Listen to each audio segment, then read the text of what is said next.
ሰላም ጤና ይስጥልኝ ውድ የተከበራችሁ የግሎባል ፋኖ ሚዲያ አድማጭ ተመልካቾቻችን ህዳር 25 2018 ዓ.ም የምሽት መዋለ ፋኖ ዜና ነው ተጀምሯል። በቅድሚያም ዋና ዋና ዜናዎችን በማስደመጥ እንጀምራለን። የአማራ ፋኖ ብሔራዊ ኃይል አፋባና የአማራ ፋኖ ህዝባዊ ድርጅት አፋድ በጋራ ባደረጉት አውደ ውጊያ ታላቅ ድል ፈጽመዋል። ከቅርብ ጊዜ ወዲህ አንድነት ላይ መሰረት ያደረገ አውደ ውጊያ እያደረጉ ሲሆን በምስራቅ አማራ ቀጠናና በደቡብ አማራ ቀጠና በተደጋጋሚ ጊዜ በጋራ አውደ ውጊያ አድርገው ድል አስመዝግበዋል። በምዕራብ አማራ ቀጠና ቴዎድሮስ ዕዝ 201ኛ ኮር በተለያዩ አካባቢዎች ድል አስመዝግቧል። በዝርዝር ይዘነዋል። አገዛዙ በጎንደር ከተማ የሰላም ጥሪ በሚል ሰላማዊ ሰልፍ በአስገዳጅ ሁኔታ እንዲካሄድ አድርጓል። በአገዛዙ የተጠራው የከተማው ህዝብ ጆሮ ዳባ ልበስ ብሎ አላዳመጠውም። ነገር ግን አገዛዙ ብልጽግና በሴፍትኔት የታቀፉና ከመስጂድ እንዲሁም ከቤተ ክርስቲያን የከተማዋን ነዋሪዎች አፍሶ ወደ አደባባይ ወጥተው ሰላማዊ ሰልፍ እንዲያደርጉ አስገድዷቸዋል። በዝርዝር ወደ እናንተ እናደርሳለን። በቤተ ክርስቲያን አገልጋይ የቆሎ ተማሪዎች ላይ የሚደረገው አፈሳ ተጠናክሮ ቀጥሏል። ከሰሞኑ በሰሜን ወሎ ወልዲያና በደቡብ ጎንደር እንዲሁም በማዕከላዊ ጎንደርና በባህር ዳር ዙሪያ የሚደረጉ አፈሳዎች ተጠናክረው ቀጥለዋል። የአሜሪካው የውጭ ጉዳይ ሚኒስተር ማርኮ ሩቢዮ ከጠቅላይ ሚኒስትር አብይ አህመድ ጋር በሀገሪቱ በተከሰተው ቀውስ አስመልክቶ በስልክ ውይይት ማድረጋቸው ተነገረ። የአሜሪካ የውጭ ጉዳይ ሚኒስተር ከአብይ አህመድ ጋር በስልክ እንዲወያዩ ያደረጋቸው ደግሞ ከሰሞኑ ዓለም አቀፍ ሚዲያዎች የፌዴራሉ መንግስት በሀገሪቱ በተለይ በአማራ ክልል በተፈጸሙ ጥቃቶችና በምስራቅ አፍሪካ የሰላም ሁኔታ እንደሆነ ተመላክቷል። ከውጭ ሩሲያ ግብረ ሰዶምን በሽብር ዝርዝር ውስጥ አስገባች። ሩሲያ የግብረ ሰዶም እንቅስቃሴ በአክራሪነትና ሽብር ድርጊት ዝርዝር ውስጥ ማካተቷ ተሰምቷል። በድጋሚ የጤና ይስጥልኝ የተከበራችሁ አድማጭ ተመልካቾቻችን የግሎባል ፋኖ ሚዲያ ዩቲዩብ ገጻችን ላይክ፣ ሸርና ሰብስክራይብ በማድረግ አሁኑኑ ቤተሰብ ይሁኑ። ወደ ዝርዝር መረጃው አልፋለሁ። እስከ ፍጻሜው ድረስ አብራችሁን ቆዩ። የአማራ ፋኖ ብሔራዊ ኃይል አፋባና የአማራ ፋኖ ህዝባዊ ድርጅት አፋድ በጋራ ባደረጉት አውደ ውጊያ ታላቅ ድል ፈጽመዋል። ከቅርብ ጊዜ ወዲህ አንድነት ላይ መሰረት ያደረገ አውደ ውጊያ እያደረጉ ሲሆን በምስራቅ አማራ ቀጠናና በደቡብ አማራ ቀጠና በተደጋጋሚ ጊዜ በጋራ አውደ ውጊያ አድርገው ድል አስመዝግበዋል። የአማራ ፋኖ ብሔራዊ ኃይል አፋባ ምስራቅ አማራ ቀጠና ምኒልክ ዕዝ ንጉስ ሚካኤል አሊኮርና የአፋር ሸዋ ጠቅላይ ግዛት እዝ አፄ አምደ ጽዮን ኮር የተውጣጣ የፋኖ ኃይል በምዕራብ ወሎ ግንባር ከለላ ወረዳ ውስጥ ታላቅ የጦር ሜዳ ጀብዱ ፈጽመዋል። በቅንጅት በተሰራው ኦፕሬሽን ከያብ ላይ የጠላት ኃይል የተማረከ ሲሆን ጠላት 3 መኪና የሚሆኑ ሙትና ቁስለኛ ጭኖም ፈርጥጧል። በትናንትናው ዕለት በደገር ግንባር የተጀመረው ጦርነት ዛሬም ቀጥሎ የዋለ ሲሆን በስተመጨረሻም ፋኖ ከተማይቱን ሙሉ በሙሉ በቁጥጥር ስር አውሏታል። በከተማዋ ሲደረግ በኋላው ለአስጨራሽ ትንቅንቅ ሁለቱ የፋኖ አደረጃጀቶች በአገዛዙ ጥምር ጦር ላይ ከፍተኛ የሆነ ሰብአዊና ቁሳዊ ኪሳራም አድርሰዋል። ከዚህ በተጨማሪ ከደገር ከተማ በቅርብ ርቀት የሚገኙ ቲርቲራና ቆርቄ ታዳጊ ከተሞች በፋኖ ቁጥጥር ስር መዋላቸው ታውቋል። በእነዚህ አካባቢዎች ፋኖ በተደጋጋሚ አውደ ውጊያ በማድረግ በአገዛዙ ጥምር ጦር ላይ የተቀናጀ እርምጃ ወስዷል። ባለፉት 24 ሰዓታት በተደረገ ትንቅንቅ በቲርቲራ በኩል የሳጅና ደማሊ አባናዶ ክፍለ ጦር አንደኛ ሸዋንግዛው ካሳ ተሾመ ሻለቃ ጠላትን ሲያባረረው፣ ቆርቄ ላይ ደግሞ የዚህ ክፍለ ጦር አካል የሆነችው ሁለተኛ እንድሪስ ተሾመ ሻለቃ ታሪክ ሰርታለች። ይህ የፋኖችን ምት መቋቋም ያቃተው ጠላት ከቲርቲራ አካባቢ መሸሹም ነው የተነገረው። በቆርቄ ግንባር 17 የጠላት ኃይል የተመታ ሲሆን 5 ወዲያውኑ ሲሞቱ 12ቱ ደግሞ ቁስለኛ ተደርገዋል። ቀኑን ሙሉ በኋላ አውደ ውጊያ በርካታ ያገዛዙ ጥምር ጦር ኃይልም ሙትና ቁስለኛ እንደተደረገ ተሰምቷል። ይህ በእንዲህ እንዳለ የአማራ ፋኖ ብሔራዊ አፋባ ምስራቅ አማራ ቀጠና ምኒልክ ዕዝ ንጉስ ሚካኤል አሊኮር ዋሲል ክፍለ ጦር በጃማ ግንባር በተለይም በአቦልድ ዘርቃሚና ደጎሎ በኩል የጠላትን አከርካሪ መስፈሩ ተረጋግጧል። የወረዳው መቀመጫ የሆነችው ደገሎ ከተማ እስከ ዛሬ ጧት ድረስ በተኩስ ስትናጥ እንደነበረ ከስፍራው የደረሰን መረጃ አመላክቷል። ከቅዳሜ ዕለት ጀምሮ የዋሲል ክፍለ ጦር ሁለተኛ መብረቅ ሻለቃ አባላት ጠላትን እረፍት ነስተው ሰንብተዋል ተብሏል። በዚህ የተፈሳጨው ጠላት ከአረብ ሀገር የመጣችን አንድ ሴት ልጅ በአሰቃቂ ሁኔታ መረሸኑ ታውቋል። በሌላ የግንባር መረጃ በምዕራብ አማራ ቀጠና ፋኖ በደፈጣ በወሰደው እርምጃ በአገዛዙ ጥምር ጦር ላይ ከፍተኛ የሆነ ድል ተቀዳጅቷል። የአማራ ፋኖ ብሔራዊ ኃይል ምዕራብ አማራ ቀጠና ቴዎድሮስ ዕዝ 201ኛ ኮር 64ኛ ክፍለ ጦር በሸበል በረንታ ወረዳ ለዲና ተብሎ በሚጠራው አካባቢና ገደያሱ ቀበሌ ከባድ ተጋድሎ ሲያካሂድ አድሯል። በሸበል በረንታ ወረዳ በሊዲና አካባቢው ወፍታ ማጎጥ ህዳር 24 2018 ዓ.ም ከሌሊቱ 8 ሰዓት በነበረው የጨለመ የጨበጣ ውጊያ በርካታ አገዛዙ አረመናዊ ሰራዊት አባላት ደፈጣ ውስጥ በማስገባት ሙትና ቁስለኛ ሲሆኑ በረከት ታደሰ የሚባል አንድ ያገዛዙ ሰራዊት አባል በንስሮቹ በላይ ዘለቀ ልጆችና ሽፈራው ገርባው ልጆች ተማርኳል። ከቢቸና ከተማ የዱሃ ከተማና መርገጫ ከተማ የተሰባሰበ የአገዛዙ ሰራዊት አባላት ፋኖን እንደመሳለን በሚል ቅዠት ወደ ሊዲና አካባቢ ቀበሌ መሪ ጎጥ የተንቀሳቀሰ ቢሆንም በፋኖ ኃይሎች በተወሰደው የጨለማ ጨበጣ ደፈጣ ውጊያ ተደምስሶ ወደ መርገጭ ከተማ መመለሱ ተሰምቷል። በሊዲና አካባቢ ወፍታ ማጎጥ በተካሄደው የጨለማ ውጊያ የ64ኛ ክፍለ ጦር አመራሮች የክፍለ ጦሩ ጥምር ጦር በክፍለ ጦር ስር የምትገኘው አንደኛ ሬጅመንትና የሸበል በረንታ ደጀኑ ህዝባችን ተሳትፏል ሲል የአፋባ ቴዎድሮስ ዕዝ 201ኛ ኮር 64ኛ ክፍለ ጦር ህዝብ ግንኙነት መምሪያ ኃላፊ አርበኛ ይበልጣል ጌቴ መረጃውን አድርሶናል። በተያያዘ ዜና ፋኖ በዚሁ የምዕራብ አማራ ቀጠና የደፈጣ ጥቃት ፈጽሞ 2 ፖሊሶች ላይ የማያዳግም እርምጃ ወስዷል። ይህ የአማራ ፋኖ ብሔራዊ ምዕራብ አማራ ቀጠና ቴዎድሮስ ዕዝ 201ኛ ኮርና 64ኛ እንዲሁም 74ኛ ክፍለ ጦር በሸበል በረንታ ወረዳ ገደያሱ ቀበሌና መርጦ ለማርያም ከባድ ተጋድሎ ሲያካሂዱ አድረዋል። በሸበል በረንታ ወረዳ ወፍታ ማጎጥ ህዳር 4 2018 ዓ.ም ከሌሊቱ 8 ሰዓት በነበረው የጨለማ ውጊያ በርካታ የአረመኔው ሰራዊት ሲደመሰስ በመርጦ ለማርያምም ተመሳሳይ ጀብዱ ተፈጽሟል። በዚሁ በምዕራብ አማራ ቀጠና አረመኔው አገዛዙ ሰራዊት በዛልማ ሸምበቆማ ቀበሌ የሚገኘውን የጤና ኬላ ላይ ጥቃት ፈጽሞ ከፍተኛ ጉዳት ማድረሱ ተነግሯል። በቁጭ ከተማ መሽጎ የተቀመጠው የአረመኔው ስርዓት ወንበር ጠባቂ ሰራዊት በዛልማ ሸምበቆማ ቀበሌ የሚገኘውን የጤና ኬላ ቁልፎችን ሰባብሮ ዶክመንቶችን በትኖ መድኃኒት ዘርፎ የተረፈውን ሜዳ ላይ ዘርቶ ስለመመለሱ ተነግሯል። የህፃናት መታከሚያ የሆነው የጤና ኬላ በማውደማቸው ህፃናቶች በሰፊው ለበሽታ ተጋላጭ እንዲሆኑም አድርጓቸዋል።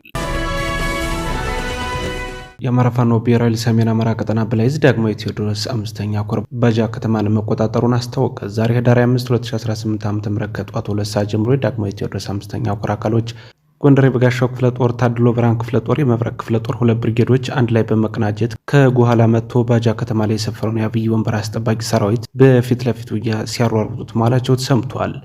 በዚህ ፈጣን ውጊያ የጠላትን ምሽግ በማስለቀቅ በጠላት ላይ ከፍተኛ የሆነ ሰብአዊና ቁሳዊ ኪሳራ ማድረስ ተችሏል። ጥቁር አንበሳ ክፍለ ጦር፣ ሸማቂው ብርጌድና መብረቅ ክፍለ ጦር ብርጌዶች ከሊቦ ባጃና ከሚካኤል ደብር ባጃ የሚወስደው ቁልፍ ቦታዎችን በመዝጋት የጠላትን ኃይል እንዳይንቀሳቀስ ማድረግ መቻላቸውም ታውቋል።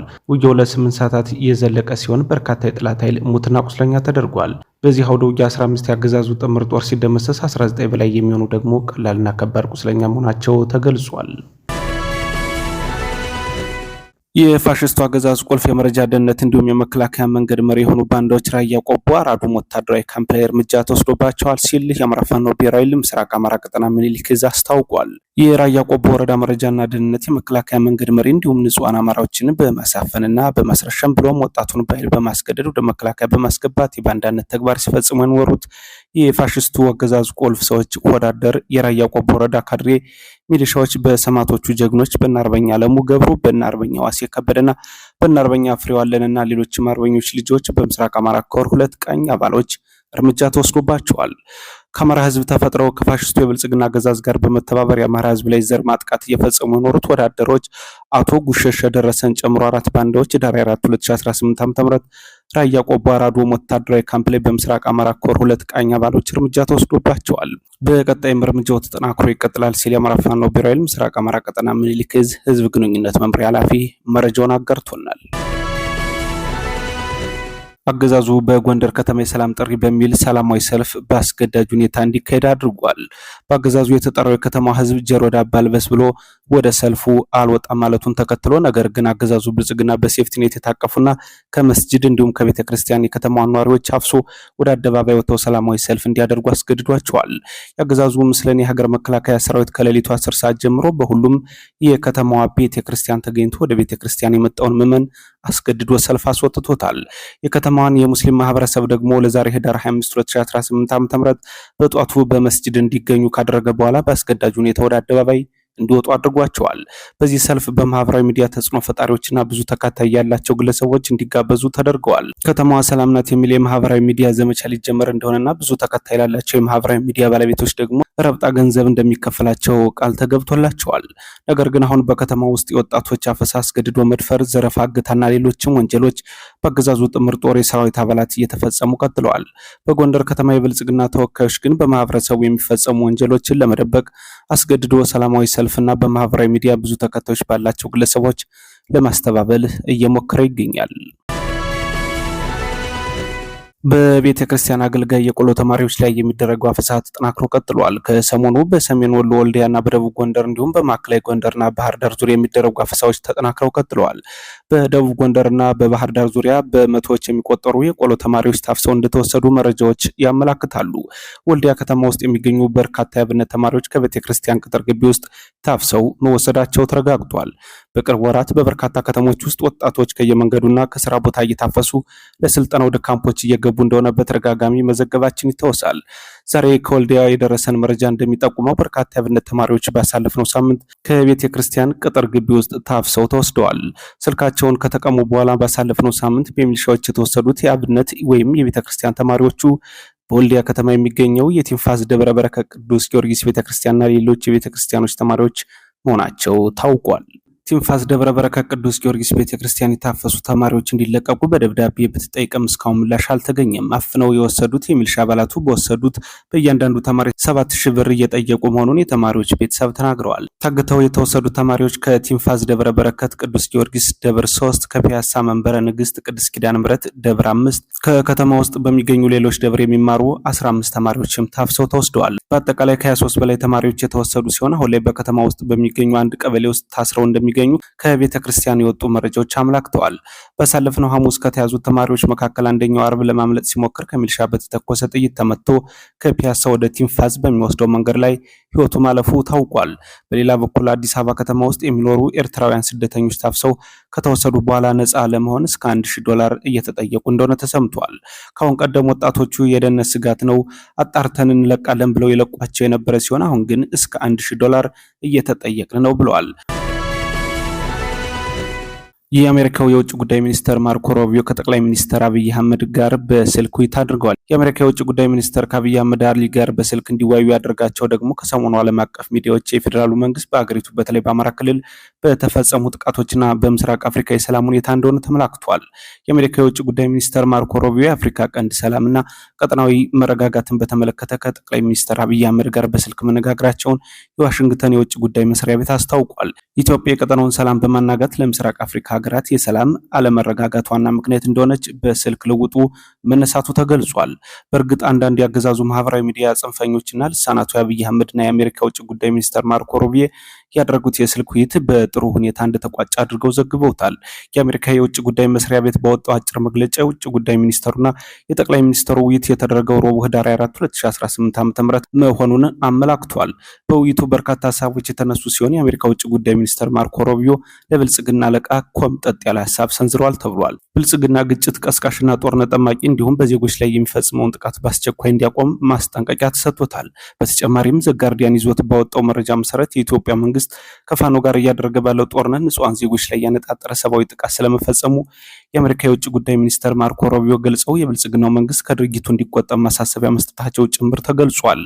ይህ የአሜሪካና የኢትዮጵያ ከፍተኛ ባለስልጣናት ውይይት በ4 ወራት ጊዜ ውስጥ ለሁለተኛ ጊዜ የተካሄደ ነው ያለው የአገዛዙ ሚዲያ ልሳናት በአሜሪካ ውጭ ጉዳይ ሚኒስተር ማርኮ ሩቢዮ የተነሱ ኮምጠጥ ያሉ ሀሳቦችን ወደ ጎን በመተው ዘገባ ሰርቷል። በውይይቱ ላይ ሁለቱ ባለስልጣናት ዩናይትድ ስቴትስ እና ኢትዮጵያ ለቀጠናዊ መረጋጋት ያላቸውን ቁርጠኝነትና ለአፍሪካ ቀንድ ሰላም መሰረት በመጣል ዙሪያ መነጋገራቸውን የውጭ ጉዳይ መስሪያ ቤት መግለጫ አሳውቋል ያለው የአገዛዙ ልሳን በአሜሪካ ውጭ ጉዳይ ሚኒስተር በኩል የተነሱ ወቀሳዎችንና ዛቻዎችን ማገለጥ ግን አልፈለገም።